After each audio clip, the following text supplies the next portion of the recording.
Luis Nery, hinamon si Casimero at bata ni Floyd, isasabak na sa pro. Ating tunghayan kabady. Bago ang lahat ay pakisuportahan ang page na aking pinamagatang Sports Update at pakihit ang subscribe at bell button para lagi kang updated kabady. Maraming salamat.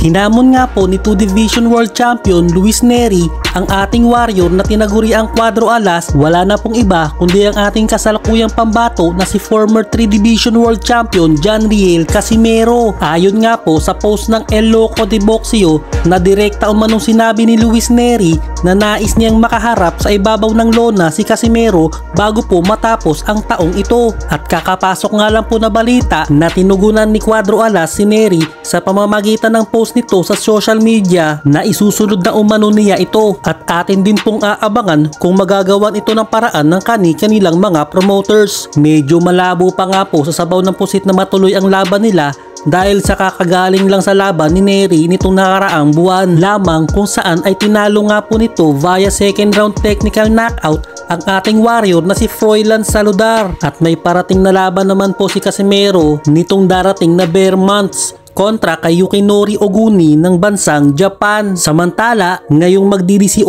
anyos at sasabak na sa kanyang debut fight ang alaga ni former world champion at binansagang pretty boy na si Floyd Mayweather Jr. na si Kermel Moton ay nais nga pong isabak agad ni Mayweather ito kay 2-time at kasalukuyang world featherweight champion Leigh Wood ng bansang UK. Si Wood po ang tumalo at nagbigay ng pangatlong talo kay Mauricio Lara ng bansang Mexico kamakailan lang po at agad naman po sinagot ni Wood si Mayweather na kung bakit pa ang bata ni Floyd ang ilalaban sa kanya na napakalayo naman ng agwat ng edad nila at bakit hindi na lang daw umano si Mayweather ang pumalag sa kanya at handa umano siyang mag-adjust ng timbang, makasayaw lang daw ang isang Mayweather sa ibabaw ng lona. Balik tayo kay Kermel Moton kabady na sinasabing magiging mas mabangis umano kay current multiple world champion Gervonta Tank Davis. 17 pa lang po ang bata ni Mayweather na ito pero na-train ng maigi at kayang-kaya sumabay sa mas malaki sa kanya.